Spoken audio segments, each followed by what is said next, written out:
ಎಲ್ಲರೂ ಕೂಡಿ ಹೋಗ್ತಾರೆ, ಅಭಿಷೇಕ ಮಾಡಿಸ್ತಾರೆ, ಸಿದ್ಧಾರೂಢಗೆ ಹೋಗ್ತಾರೆ, ಹುಬ್ಬಳ್ಳಿಗೆ ಹೋಗ್ತಾರೆ. ಬಸವಣ್ಣಪ್ಪಗೆ ಈಗ ಎಷ್ಟು ಮಂದಿ ಬರೋದಿಲ್ಲ, ಇಲ್ಲಿ ಎಷ್ಟು ಮಂದಿ ಪ್ರಸಾದ ಮಾಡಿಸೋದಿಲ್ಲ, ಎಷ್ಟು ಭಕ್ತಿ ಇರ್ಬೇಕು ಅವ್ರ ಮನೆತನದವರು.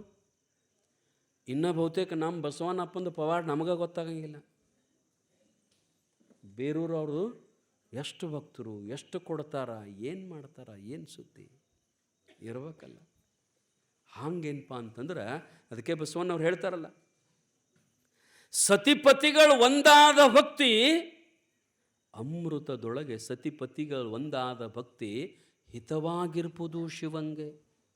ಗಂಡ ಹೆಂಡತಿ ಮಕ್ಕಳು ದೇವ್ರನ್ನ ನೆನೆಸ್ಕೋಂತ ಬದುಕಿದ್ರಿ ಅಂತಂದ್ರೆ, ಜೀವನ ಮಾಡಿದ್ರಿ ಅಂತಂದ್ರೆ ಆ ಪರಮಾತ್ಮನಿಗೆ ತೃಪ್ತಿ ಆಗ್ತದಂತೆ. ಎಷ್ಟು ಚಂದ ಬದುಕ್ಯಾವ ನೋಡಪ್ಪ, ಎಷ್ಟು ಚಂದ ಬಾಳೆ ಮಾಡಾಕತ್ತಾರಂತ ಅವನಿಗೆ ಹಿತ ಅನ್ನಿಸ್ತದಂತ. ಸತಿಪತಿಗಳು ಒಂದಾದ ಭಕ್ತಿ ಹಿತವಾಗಿರ್ಬೋದು ಶಿವಂಗೆ. ಸತಿಪತಿಗಳು ಒಂದಾಗದ ಭಕ್ತಿ, ಅದರದ್ದು ಆ ಕಾಡಿ ಮೋತಿ, ಇದರದ್ದು ಈ ಕಾಡಿ ಮೋತಿ. ಹೆಂಡತಿ ದಾನ ಮಾಡ್ತು ನನ್ನಕ್ಕಿ, ಗಂಡ ದಂಡ ಕೊಡ್ತು ನನ್ನವ. ಹೆಣ್ಮಗಳು ಅಭಿಷೇಕಕ್ಕೆ ಕೊಡ್ತು ನನ್ನಕ್ಕಿ, ಗಣಮಗ ಇಸುಪೇಟ ಆಡ್ತು ನನ್ನವ, ಜೂಜ್ ಆಡ್ತು ನನ್ನವ. ಹೆಂಗೆ ಹೊಂದಾಣಿಕೆ ಆಗ್ತದ? ಗಂಡ ಶಿವಲಿಂಗ ದೇವರ ಭಕ್ತ, ಹೆಂಡತಿ ಮಾರಿ ಮಸನೆಯ ಭಕ್ತಿ. ಗಂಡ ಕೊಂಬುವುದು ಪಾದೋದಕ, ಹೆಂಡತಿ ಕೊಂಬುವುದು ಸುರಿಮಾಂಸ.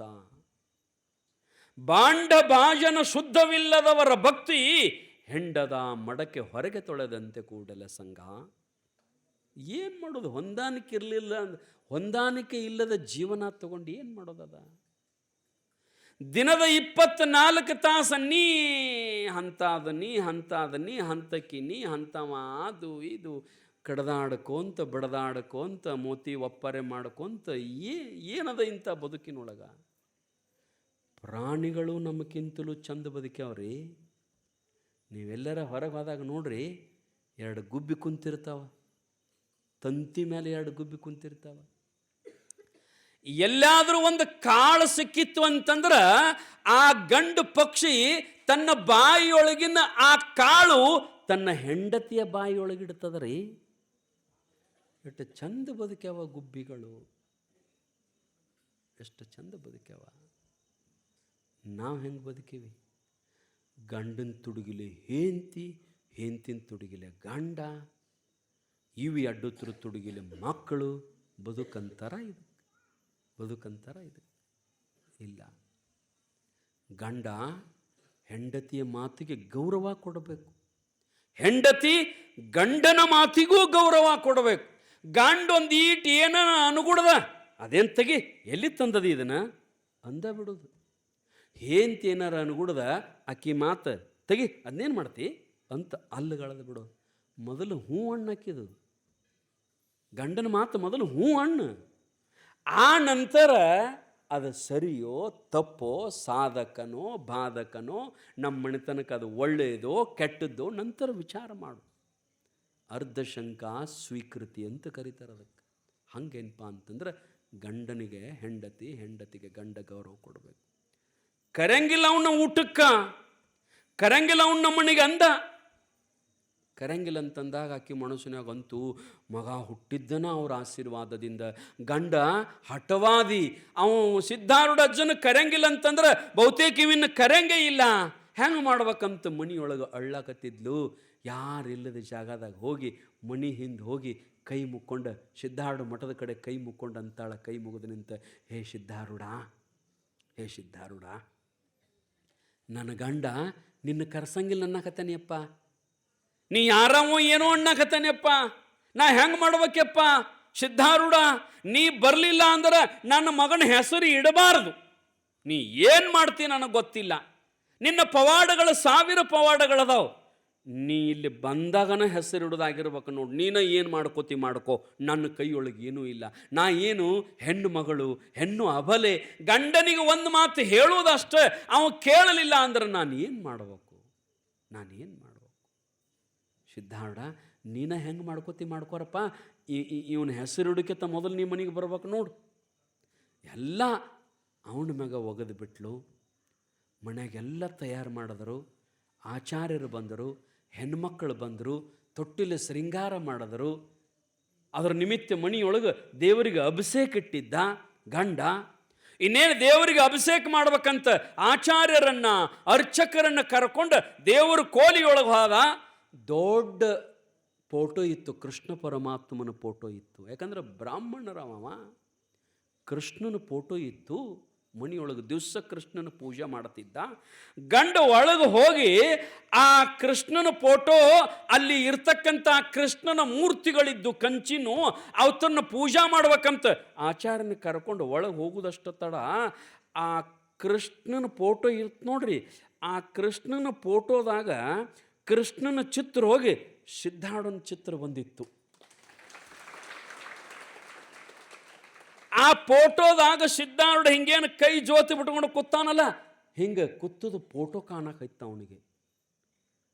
ಅವ ಅಂದ ಹೆಂಡತಿ ಮ್ಯಾಗ ಸಿಟ್ಟು ಬತ್ತ ಅವಾಗ. ಕೃಷ್ಣನ ಫೋಟೋ ತೆಗೆದು ಸಿದ್ಧಾರ್ಥನ ಫೋಟೋ ತಂದಿಟ್ಟಾಳೆ ಇಲ್ಲಿ. ನಾ ಇಲ್ಲದಾಗ ಯಾವಾಗ ತಂದಿಟ್ಟಾಳೆ ನೋಡ್ಬೇಕಂತ ತಿಳ್ಕೊಂಡು ಹೆಂಡತಿಗೆ ಜೋರು ಬಾಯಿ ಮಾಡಿ ಕರೆದ, ಬಾಯಿ ಇಲ್ಲ ಅಂದ ಆಕಿಗೆ. ಆಕಿ ಹಂಚ್ಕೋತ ಓಡಿ ಬಂದ್ಲು. ನೋಡಿಲ್ಲ ಅಂದವ. ನೋಡಿಲ್ಲ ಯಾರು ಫೋಟೋ ಅದ. ಫೋಟೋ ನೋಡಿದ ಕೂಡಲೇ ಎಲ್ಲಿಲ್ಲದ ಖುಷಿ ಆಕಿಗೆ. ಅರೇ ಅರೇ ಅರೇ ಸಿದ್ಧಾರೂಢ ಬಂದಾನ ಅನ್ಲಕ್ಕಿ. ಮನಸ್ಸಿನಾಗ ಜೋರ್ನೆ ಅನ್ಲಿಲ್ಲ. ಯಾಕಂದ್ರೆ ಅದೊಂದು ಕೋಡ್ಯದಲ್ಲ ಗಂಡ, ಅದೊಂದು ಬೆರಿಕೆದ ಗಂಡ. ಮನಸ್ಸಿನಾಗ ಖುಷಿಯಿಂದ ನಗಾಕತ್ತಾಳ. ಅರೇ ಅರೇ ಸಿದ್ಧಾರೂಢಗೆ ಬಾ, ನೀವು ಬಂದು ಕುಂತಾನ ಫೋಟೋದಾಗ. ಇವು ಗಂಡ ಅಂತಾನ ಫೋಟೋ ಯಾಕೆ ಬದಲು ಮಾಡೀನಿ, ಕೃಷ್ಣನ ಫೋಟೋ ತೆಗೆದು ಸಿದ್ಧಾರೂಢಂದು ಯಾಕೆ ಇಟ್ಟಿನಿ ಅಂತಂದಾಗ ಆಕೆ ಅಂದ್ಲು, ನಾ ಯಾಕೆ ಇಡ್ಲಿ ಮಾರಾಯ, ಎಂದರ ಫೋಟೋ ತರಿಸ್ಬಿಡ್ತೀಯಾ ನೀ ಸಿದ್ಧಾರೂಢರದು? ಯಾವಾಗಾರ ನಾ ತರೋದು ನೋಡಿಯಾ? ಮತ್ತು ಇದು ಹೆಂಗೆ ಬಂದದ? ನನಗೇನು ಗೊತ್ತಾ ಅನ್ಲಕ್ಕೆ. ನನಗೇನು ಗೊತ್ತ, ನಾನು ಇಲ್ಲೇ ಅದೀನಿ, ನೀನು ಇಲ್ಲೇ ಅದಿ, ನಾ ಹೊರಗೆ ಹೋಗಿಲ್ಲ. ಆಕೆ ದಿವಸ ಅವನ ಗಂಡನ ಪೂಜೆ ಮಾಡ್ತಿದ್ದ ಕೃಷ್ಣನ ಫೋಟೋ. ನಿನ್ನ ಯಾರು ಪೂಜೆ ಮಾಡ್ಯಾರ ಅನ್ಲಕ್ಕೆ? ನಾನೇ ಪೂಜೆ ಮಾಡೀನಿ. ಮತ್ತು ಯಾವುದಿತ್ತು ಫೋಟೋ? ಕೃಷ್ಣಂದ ಇತ್ತು. ಮತ್ತು ಚಂಚನಕ ಮನಿ ಬಿಟ್ಟು ನೀ ಎಲ್ಲಿ ಹೋಗೇ ಇಲ್ಲ, ಇಲ್ಲಿ ಅದೆಯಲ್ಲ, ನಾನು ಇಲ್ಲಿ ಅದನ್ನು, ನಾ ಎಲ್ಲಿ ಸಿದ್ಧಾರ್ಡ್ರ ಫೋಟೋ ತರಲಿ ಅವಂದ. ಮತ್ತು ಇದಂಗೆ ಬದಲಾತು ಅಂದವ, ಇದಂಗೆ ಬದಲಾತು. ಮೂರ್ತಿಯರ ನೋಡ್ಬೇಕಂತ ಹೂ ಎಲ್ಲ ಜಗಲಿ ಮೇಗಿಂದ ಹಿಂಗೆ ಸರಿಸಿ ನೋಡದ. ಕೃಷ್ಣನ ಮೂರ್ತಿ ಕಂಚಿಂದ ಇದ್ದದ್ದು ಅದು ಸಿದ್ಧಾರ್ಡ್ರದ ಕಂಚಿನ ಮೂರ್ತಿ ಆಗ್ಯದ. ತಾನ ಸಿದ್ಧಾರ್ಡ್ರ ಕಂಚಿನ ಮೂರ್ತಿ ಆಗ್ಯದ. ಅವ ಅಂದ ನೋಡಿಲಿ ಕಂಚಿನ ಮೂರ್ತಿ ಕೃಷ್ಣಂದು ಹೋಗಿ ಸಿದ್ಧಾರೂಢಂದಾಗ್ಯದ, ಇದು ಹೆಂಗಾಗ್ಯದ ಅಂತಂದಾಗ ಮತಟ್ಟು ಖುಷಿ ಆಕಿಗೆ. ಮತಟ್ಟು ಮನಸ್ಸಿನಾಗ ನಗಾಕತ್ತಿಳು. ಅರೇ ಅರೇ ಅರೇ ಸಿದ್ಧಾರ್ಥ ತಾನ ಬರಾಕತ್ತಾನ, ನಿನ್ನ ಸೋಲಿಸ್ತಾನ ನೋಡಕತ್ತ, ನೀ ಹೆಂಗೆ ಮಾಡ್ತಿ ಮಾಡಂತ ಮನಸ್ಸಿನಾಗ ಅಂತಿದ್ಲು. ಗಂಡಗ ಮೂರ್ತಿ ಹಂಗಾಗ್ಯದ ಅಂದ ಕೂಡಲೇ, ಒಂದು ಮೂರ್ತಿ ಅಲ್ರಿ, ಜಗಲಿ ಮ್ಯಾಗಿರ್ತಕ್ಕಂಥ 8 ಮೂರ್ತಿಗಳು, ಲಕ್ಷ್ಮೀ ಮೂರ್ತಿ ಹೋಗಿ ಸಿದ್ಧಾರ್ಢನ ಮೂರ್ತಿ ಆಗ್ಯದ, ಕೃಷ್ಣನ ಮೂರ್ತಿ ಹೋಗಿ ಸಿದ್ಧಾರ್ಢನ ಮೂರ್ತಿ ಆಗ್ಯದ, ನಾರಾಯಣನ ಮೂರ್ತಿ ಹೋಗಿ ಸಿದ್ಧಾರ್ಢನ ಮೂರ್ತಿ ಆಗ್ಯದ. ಇವೆಲ್ಲ ಮೂರ್ತಿ ಕಂಚಿನ ತಾನ ಆದದ್ದು ನೋಡಿ ಆಗ ಅವನ ಬುದ್ಧಿ ಪರಕಾಯಿತು. ಅವನ ಮನಸ್ಸಿನಲ್ಲಿರ್ತಕ್ಕಂಥ ಭೇದ ಭಾವನೆಗಳು ಹೋಯಿತು. ಅವನ ಮನಸ್ಸಿನಲ್ಲಿರ್ತಕ್ಕಂಥ ದುಷ್ಟ ಭಾವನೆಗಳು ಹೋಗಿ ಹೆಂಡತಿ ಹತ್ಯಕ್ಕೆ ಹೋಗಿ ನಿಂತ ಹೆಂಡತಿಗೆ ಕೈ ಮುಗಿತಾನ. ಹೇ ಹೆಂಡತಿಗಂತಾನ ಕೃಷ್ಣಬಾಯಿ, ನೀ ಎಂಥ ಪವಿತ್ರದಿಯಲೇ, ನಿನ್ನ ಭಕ್ತಿ ಎಂಥ ಪವಿತ್ರವಾದದ್ದು ನೋಡು. ನಿನ್ನ ಭಕ್ತಿಗೆ ಸಿದ್ಧಾರೂಢ ತಂದ ತಾನ ಮೂರ್ತಿಗಳು, ತಾನ ಫೋಟೋ ಚಿತ್ರ ಬದಲಾಗ್ಯಾವ. ಸಾಮಾನ್ಯ ಅಲ್ಲ ಸಿದ್ಧಾರೂಢ. ನಡಿ ಇಬ್ಬರೂ ಕೂಡಿ ಹೋಗಿ ಆ ಸಿದ್ಧಾರೂಢನ ಕರ್ಕೊಂಡು ಬಂದು ತೊಟ್ಟಲ್ದಾಗ ಮಗನ ಹಾಕಿ ಹೆಸರಿಡೋನು ಅಂತ ಇಬ್ಬರೂ ಕೂಡ ಹುಬ್ಬಳ್ಳಿಗೆ ಹೋದರು. ಸಿದ್ಧಾರೂಢರ ಮಠಕ್ಕೆ ಹೋದರು. ಸಿದ್ಧಾರೂಢನ ಕರ್ಕೊಂಡು ಬಂದು ಮನ್ಯಾಗ ಕುಂಡ್ರಿಸಿ, ಸಿದ್ಧಾರೂಢನ ಮನ್ಯಾಗ ಕುಂಡ್ರಿಸಿ ಪಾದ ಪೂಜೆ ಮಾಡಿ, ಯಪ್ಪ ಇನ್ನು ಮೇಲತ್ತು ನನಗೆ ಜಾತಿ ಯಾವುದು ಅಂತಂದ್ರೆ ಒಂದೇ ಜಾತಿ, ಅದು ಯಾವುದಂತಂದ್ರೆ ಮನುಷ್ಯ ಜಾತಿ ಅಂತ ತಿಳ್ಕೊಂಡು ಅವರ ಪಾದಕ್ಕೆ ನಮಸ್ಕಾರ ಮಾಡಿದಂಥ ಸಿದ್ಧಾರೂಢರ ಪಾದಕ್ಕೆ. ಯಾಕಂತಂದ್ರೆ ಅಂತಹ ಶಕ್ತಿ ಮಹಾತ್ಮರಲ್ಲಿರ್ತದೆ.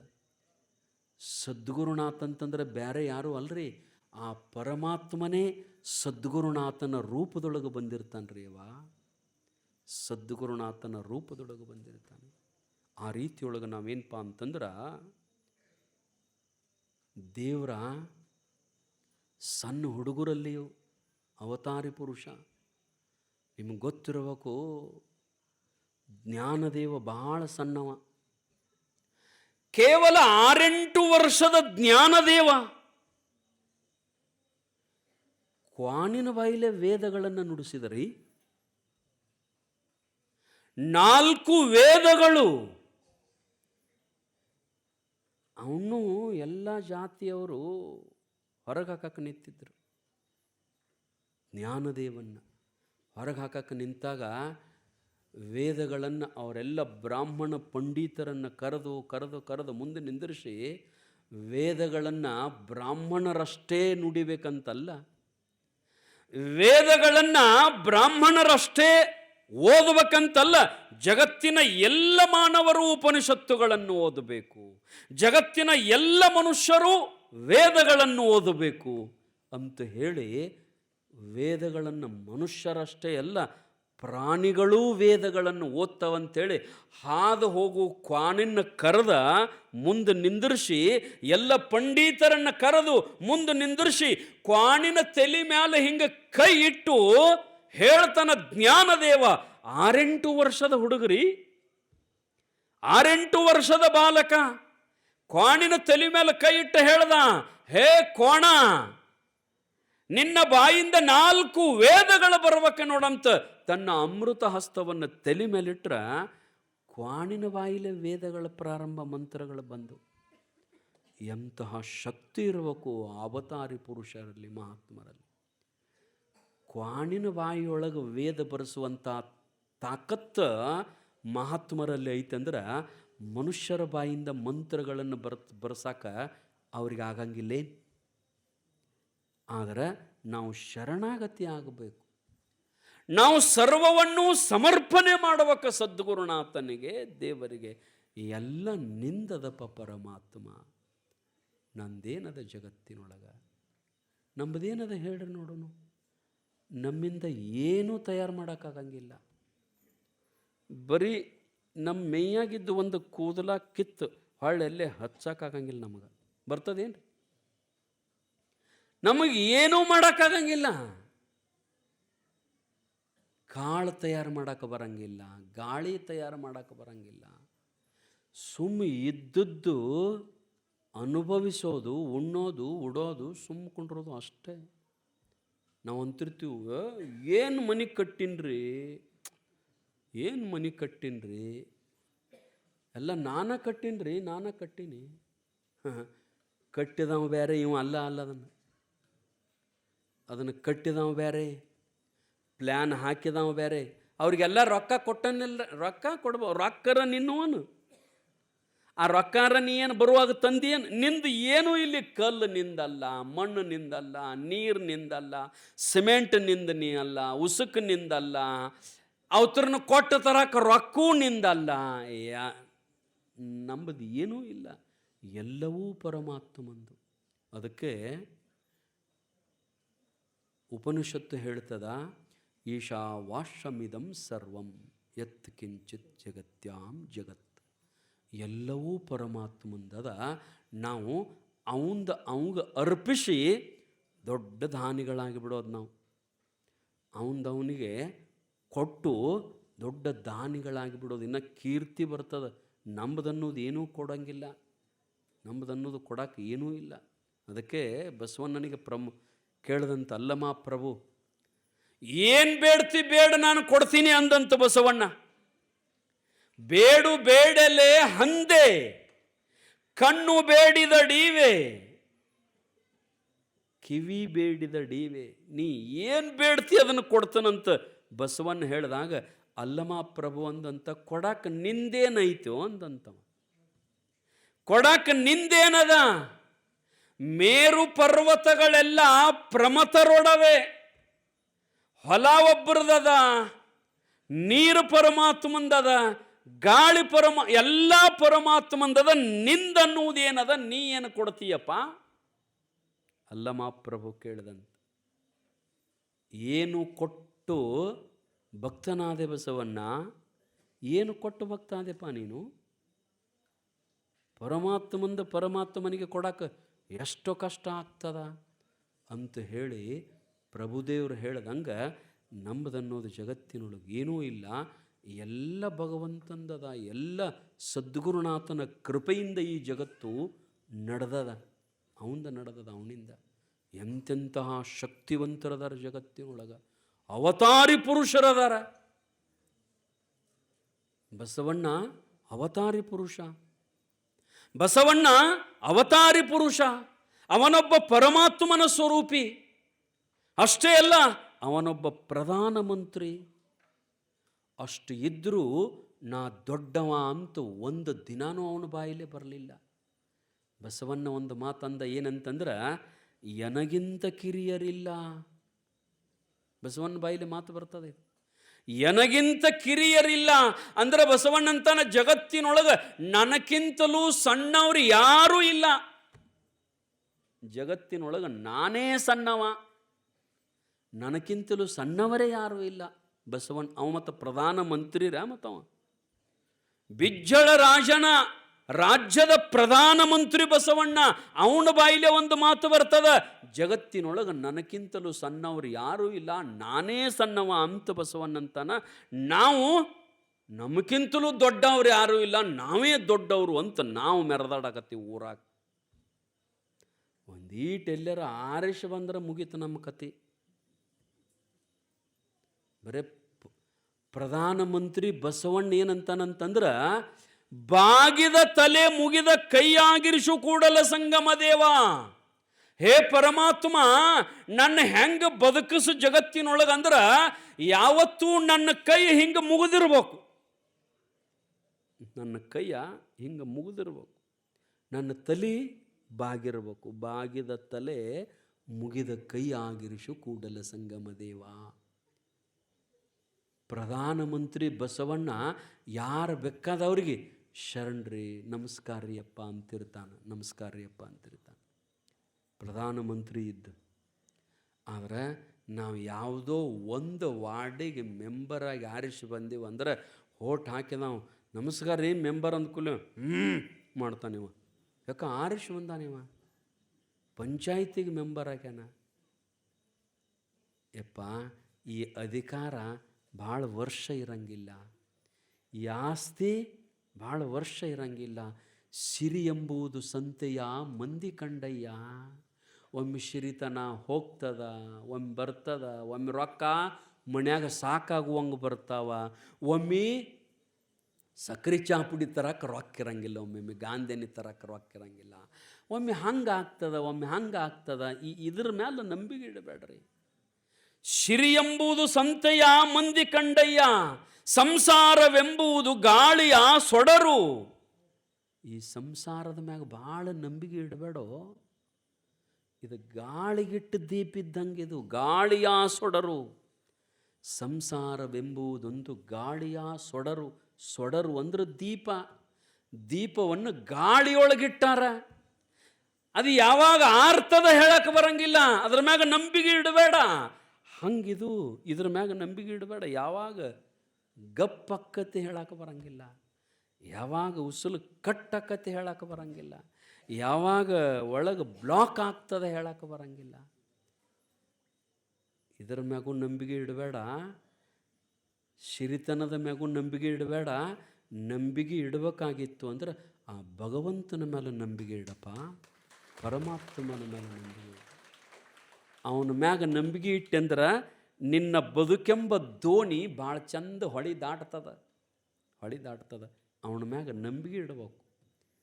ಅವನ ದೃಷ್ಟಿ ಕೃಪಾ ದೃಷ್ಟಿ ನಿನ್ನ ಮೇಲೆ ಇರಬೇಕು. ಅಂದ್ರೆ ದೋಣಿ ನಿನ್ನ ಬದುಕೆಂಬ ನಾವ ನೀರಿನೊಳಗೆ ಚಂದ ತೇಲಿ ಹೋಗ್ತದ. ನಾ ಹುಟ್ಟು ಹಾಕವದನ್ ಇದರಾಗ ಕುಂತ, ನಾ ಹುಟ್ಟು ಹಾಕಾಕತ್ತೇನಂತ ಈ ನಾವು ಹೊಂಟದ, ನಾನ ಇರಲಿಲ್ಲ ಅಂದ್ರೆ ಇದೆಲ್ಲಿ ಹೋಗ್ತದ ಅಂದಿ ಅಂದ್ರೆ ಎಲ್ಲಾರ ನಿನಗೆ ಗೊತ್ತಿರ್ಲಾರ್ದಂಗೆ ತೂತು ಬಿದ್ದಿರ್ತದ. ನಾವನ್ಯಾಗ ನೀರು ಬರ್ತಾವ, ಅಟ್ಟು ಕೂಡಿ ಮುನಿಗಿ ಬಿಡ್ತದ. ನಾವ ಮಧ್ಯದೊಳಗೆ ಮುನಿಗಿ ಬಿಡ್ತದ. ಅವನ ಕೃಪಾ ಆಯಿತು ಅಂದ್ರೆ ನಾ